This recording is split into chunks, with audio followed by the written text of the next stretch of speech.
Pada hakikatnya semua orang harus mendapatkan bantuan, tapi tidak semua orang layak untuk dibantu. Ada 7 kriteria kemiskinan yang tidak layak untuk mendapatkan bantuan. Mungkin kamu salah satunya. Simak videonya. Bantuan sosial, baik itu PKH ataupun BPNT, ataupun bantuan-bantuan lainnya, tujuannya cuma satu, yaitu mensejahterakan masyarakat. Namun ketika kamu punya tanda-tanda kemiskinan yang akan saya jelaskan pada video kali ini, walaupun terus-menerus menerima bantuan, walaupun terus-menerus dibantu, kamu akan tetap miskin.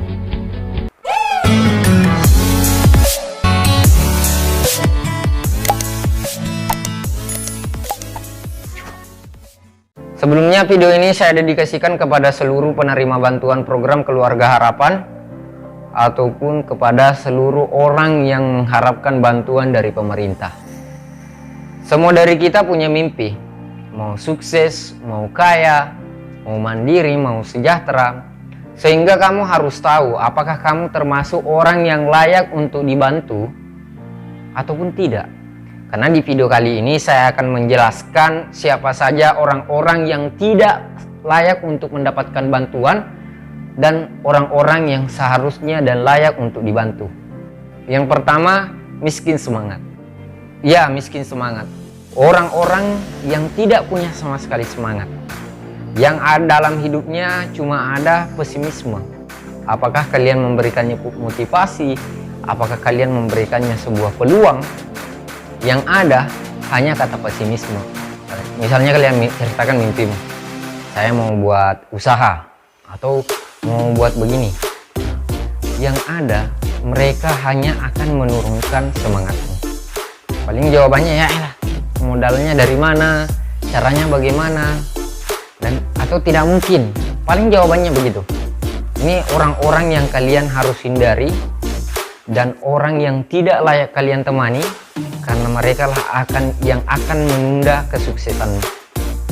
Yang kedua, miskin karakter. Biasanya orang-orang yang seperti ini itu hanya banyak cerita, banyak mimpi, ataupun banyak janji, tapi tidak pernah melakukan apa-apa. Yang ada hanya bacot. Pokoknya semuanya palsu. Orang seperti ini biasanya sebenarnya tidak punya integritas. Yang ada hanya bacot, banyak janji, miskin karakter, dan yang pasti orang seperti ini itu tidak bisa diandalkan. Hindari. Ketiga, miskin kebijaksanaan. Ada 2 hal, kebijaksanaan dan pengetahuan, atau orang bijak dan orang pintar. Kalau dia jago berarti dia mengerti apa itu kebijaksanaan. Kalau dia pintar, dia tahu mengerti tentang pengetahuan. Tapi pertanyaannya, apa bedanya pintar dan bijak? Nah, orang pintar itu biasanya tahu apa yang harus mereka lakukan. Kalau orang bijaksana atau orang bijak, dia tahu kapan harus melakukan. Misalnya dapat salah satu bantuan seperti bantuan program Keluarga Harapan. Kalau orang pintar, dia tahu uang ini peruntukannya untuk apa. Dia tahu bantuan ini untuk modal usaha. Dia tahu bantuan ini untuk bantuan pendidikan. Dia tahu ini untuk gizi anak-anak. Tapi kalau orang bijak, dia tahu itu kapan harus dilakukan, kapan usaha itu harus dimulai, kapan kebutuhan anak sekolah itu harus dipenuhi, kapan kebutuhan gizi anak itu harus dipenuhi. Ketika kalian sudah tahu kapan harus memulainya, itu berarti kamu merupakan salah satu orang bijak. Jadi intinya, orang bijak itu tahu kapan dia harus memulai. Orang pintar hanya sekedar tahu apa yang harus dilakukan. Orang-orang yang miskin kebijaksanaan ini biasanya ini akan terus-menerus miskin, walau terus-menerus mendapatkan bantuan sosial dari pemerintah, walau terus-menerus menerima bantuan program Keluarga Harapan, karena dia tidak tahu kapan harus memulai dan kapan harus melakukan. Keempat, miskin kebiasaan. Sudah sering kalian dapatkan di lingkungan kalian, di sekitar kalian, tetangga kalian, tempat kerja kalian, orang-orang yang hidupnya biasa-biasa saja. banyakkan santai. Ya, mungkin kalau misalnya kehidupan sehari-hari kalian bangun pagi, setelah bangun pagi yang ngopi dulu, sebatang dulu. Atau mungkin ibu-ibu bangun pagi ke tetangga sebelah dulu gosip, ngerumpi dulu.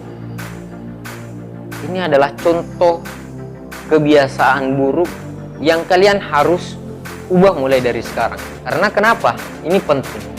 Kalau kalian melihat orang-orang yang ada di sekitarmu sukses, kalau kalian melihat orang yang ada di sekitarmu, teman-temanmu, tetanggamu sukses dibandingkan kalian, kalian perlu cek apakah ada kebiasaannya yang melebihi dari kebiasaanmu.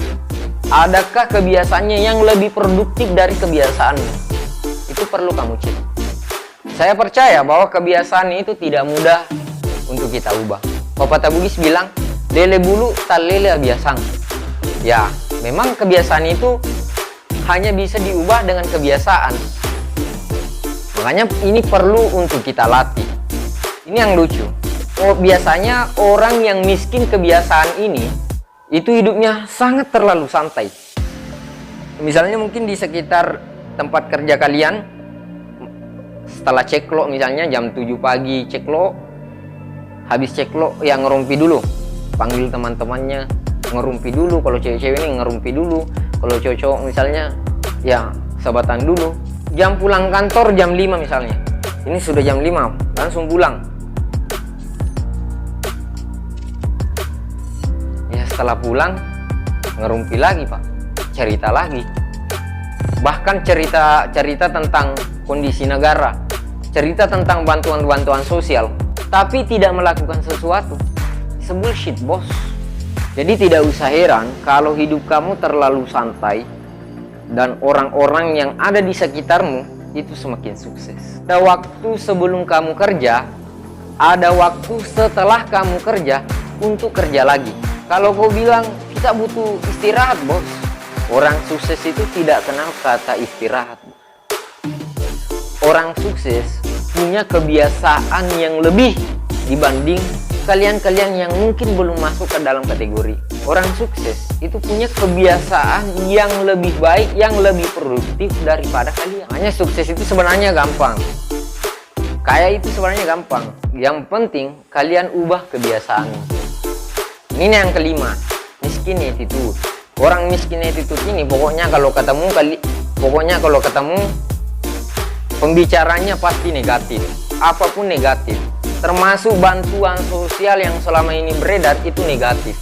Karena negatif, pemerintah negatif, bupati negatif, kepala desa negatif, pak dusun negatif, yang pokoknya semuanya negatif begitu.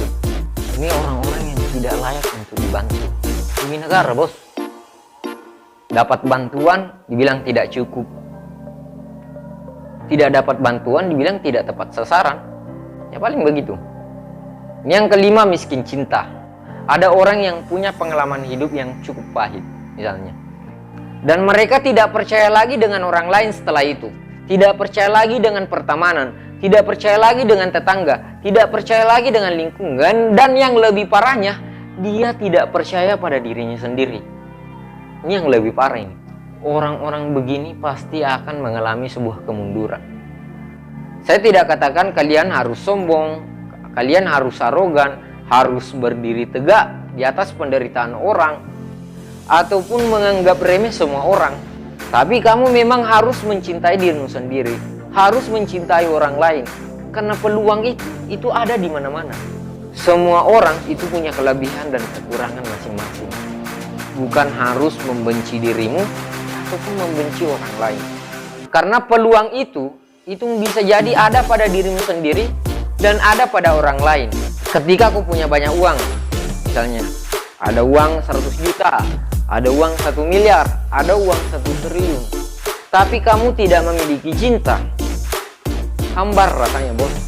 Dibanding kalian memiliki segudang cinta, ratusan cinta, miliaran cinta, dibanding dengan uang yang ada tadinya, saya pastikan orang-orang yang memiliki banyak cinta itu hidupnya akan lebih hidup dibanding orang-orang yang lain.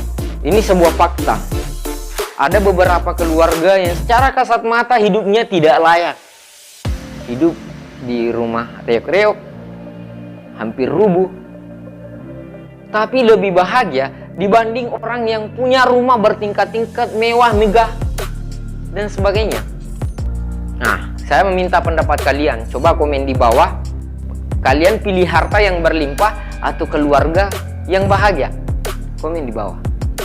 Terakhir, ini yang cukup penting. Miskin atur duit. Ada orang-orang yang keinginannya mau beli motor, mau beli HP, sampai 20 jutaan misalnya. Dia sebenarnya tidak sanggup, tapi tetap maksa dengan nyicil berbulan-bulan, bertahun-tahun dengan bunga yang cukup tinggi. Ataupun barang-barang tren terbaru, orang tuanya yang banting tulang. Ini bukan kaya namanya, bos. Karena orang kaya itu mengatur perekonomiannya atau mengatur duitnya. Uang itu harus menghasilkan uang, bukan menghasilkan barang-barang yang tidak berguna. Karena walaupun kalian lahir sebagai anak orang kaya misalnya, tapi kira-kira kalau kalian tidak produktif, tidak memanfaatkan itu, tidak melakukannya dengan hal-hal yang lebih positif, kira-kira sampai kapan bertahan itu kekayaan keluarga? Justru sebaliknya, ada orang yang lahir dari keluarga miskin, tapi dia lebih produktif. Dia memanfaatkan bantuan-bantuan yang didapatkannya untuk dengan hal-hal yang produktif dan lebih positif. Misalnya dengan memulai usaha, saya yakin taraf kehidupannya itu akan lebih sejahtera. Dari 7 kriteria miskin tadi, mungkin salah satunya ada pada diri kamu. Coba kamu ubah, coba kamu latih dirimu, mulai dari sekarang. Yang mendapatkan bantuan misalnya, coba mau memulai usaha. Yang tidak mendapatkan bantuan, berhenti berharap bantuan dan lakukan hal-hal produktif. Ketika kalian sudah mencoba misalnya beberapa hari, beberapa minggu, beberapa bulan dan tidak ada perubahan, dan ada sebuah perubahan, silahkan kembali ke video ini, berikan saya like. Tapi ketika kalian sudah mengubahnya, kalian sudah mencobanya, tapi tidak ada sebuah perubahan, komen di bawah. Kira-kira apa kendalanya? Atau kamu mungkin punya teman-teman yang punya kriteria ataupun tanda-tanda miskin tadi. Coba kamu bagikan, share sebanyak-banyaknya, agar kalian bisa memberikan manfaat kepada temanmu. Saya ingatkan tadi, jangan miskin semangat, miskin karakter, miskin kebijaksanaan, miskin kebiasaan, miskin itu cinta, dan jangan miskin atur duit. Ya, terima kasih sudah menyimak. Sampai jumpa di next